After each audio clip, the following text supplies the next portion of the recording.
Good to have you with us tonight, folks. Thanks for watching. Republicans are still crying foul over the Obama campaign strategy against Mitt Romney's record. But President Obama is keeping his foot on the gas when it comes to talking and about Mitt Romney's credentials. I know Governor Romney came to Des Moines last week, warned about a prairie fire of debt. That's what he said, prairie fire. But, he left out some facts. His speech was more like a cow pie distortion.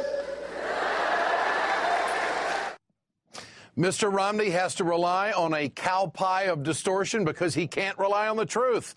Romney likes to say President Obama has made the national debt larger than all other presidents combined. Actually, the debt is up by about half under President Obama. It tripled under Ronald Reagan. Don't forget the majority of our current debt is from the Bush tax cuts and unpaid wars in Afghanistan and Iraq. Federal spending under President Obama is growing at the slowest rate since the 1950s.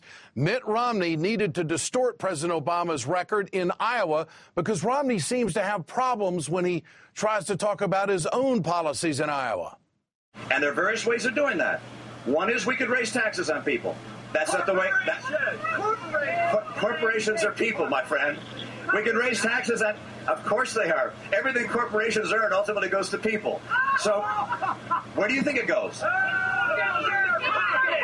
Whose pockets? Whose pockets? People's pockets. There was also a time when a struggling Iowa worker asked Mitt Romney how he would keep good jobs in his state. He said, the term is called productivity, output per person. Our productivity equals our income. In other words, go work harder. I guess Mitt Romney has never seen this chart. Income has leveled off over the last 30 years, but productivity just keeps going up by American workers. President Obama certainly understands how out of touch Mitt Romney is when it comes to American workers. The problem with our economy isn't that the American people aren't productive enough. You're working harder than ever. Productivity is through the roof. It's been going up consistently over the last decade. The challenge we face right now, the challenge we faced for over a decade, is that harder work hasn't led to higher incomes. Bigger profits haven't led to better jobs. And you can't solve that problem if you can't even see that it's a problem. Mitt Romney has a hard time seeing a lot of problems. He's still coming to grips with the time he said this. I like being able to fire people who provide services to me. If someone doesn't give me the good service I need, I want to say, that I'm going to go get somebody else to provide that service to me. In a Wall Street Journal interview, Romney said he regretted that comment, but he only regretted it because it made him look bad. He said it made me want to kick myself in the seat of the pants. I've had a couple of those during the campaign, which have haunted me a little bit, but I'm sure before this is over, it will haunt me a lot. Mitt Romney is a guy who really looks out for himself. This is why President Obama will continue to hammer Mitt Romney over his record in the private sector. This is why Bain Capital is no doubt fair game. Romney says the successful ventures of Bain Capital qualify him for the presidency. President Obama takes issue with Romney's logic. Sometimes it goes the other way.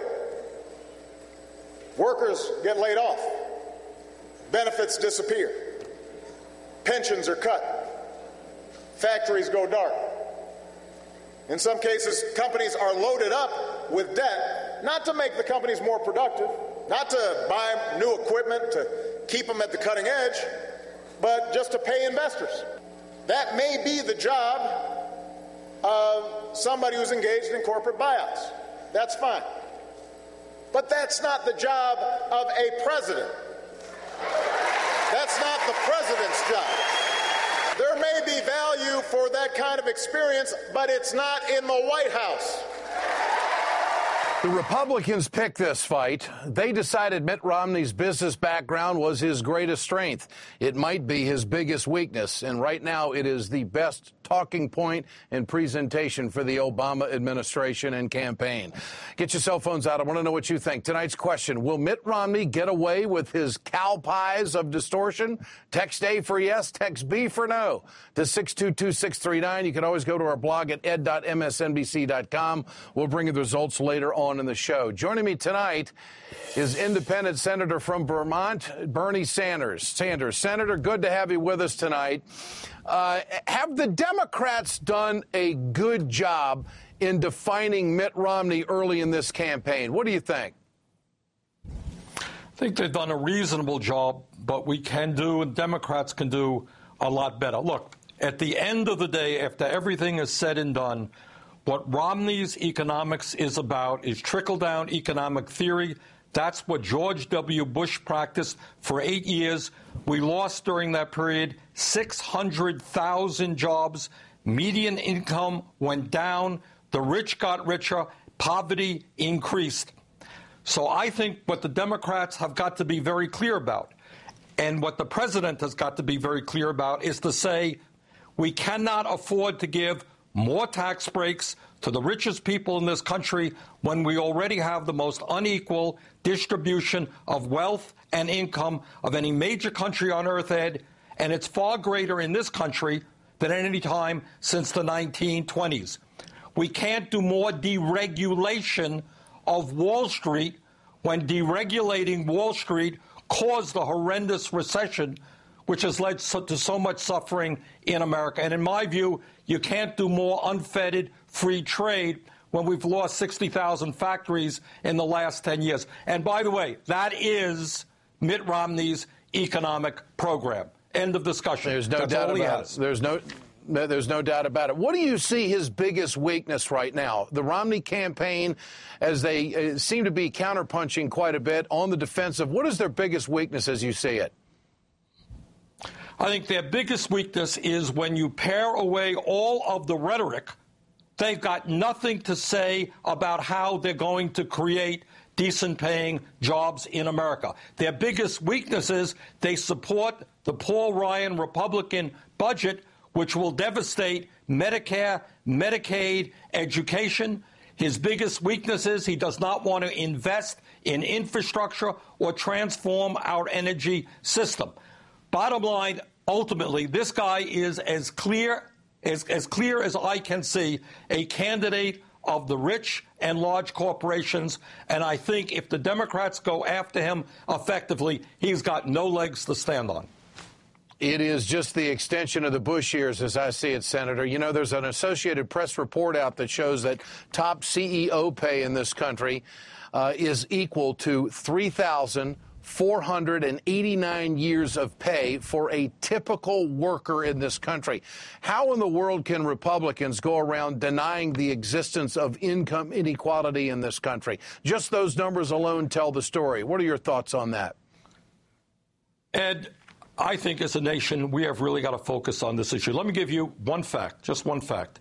The latest statistics that we have from 2010 showed that 93% of all new income created during that year went to the top 1%. So the whole economy, all of the economic growth is going to make the richest people richer, while ordinary people are working longer hours for lower wages. And that is the kind of economic mentality that Mitt Romney has. And Obama was quite right in saying that we have to make sure that when economic growth occurs, the middle class benefits, working people benefit, and not just the wealthiest people in America. Senator, I don't want to take you off topic or blindside you here, but you are one of the revered voices of liberals in this country. And there's been a lot of discussion starting to heat up about what's going on in Wisconsin with the recall. with relationship to Citizens United. You've seen the governor defending himself with outside money. He's outspent his opponent 25-1.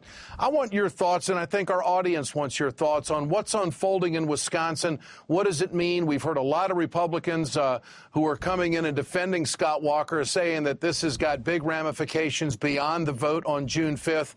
I'd be curious to know, what are your thoughts on what's unfolding in Wisconsin, and what does it mean? Well, two thoughts. I certainly hope that Tom Barrett wins. I hope we can show the entire country that right-wing extremism as practiced by Governor Walker is not going to work.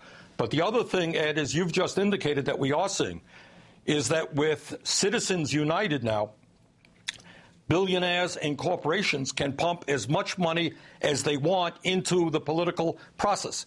We're seeing it in Wisconsin. We're seeing it in the presidential election. We're seeing it all over this country. I just saw an article the other day where the Bankers Association is saying, hey, in so many words, we are prepared. You want to oppose us? You want to protect consumers?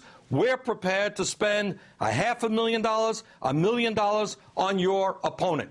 So what you're seeing right now is big money exercising their power in a way that we have never seen in many, many, many decades. Senator Bernie Sanders, always great to have you with us. Have a great Memorial Weekend. Appreciate what you do. Thanks so much. Remember to answer tonight's question there at the bottom of the screen. Share your thoughts on Twitter at Ed Show. We want to know what you think. Trump embraces birtherism and Romney embraces Trump. And that is a big problem for the Republican candidate. Errol Lewis and James Peterson join me for the discussion.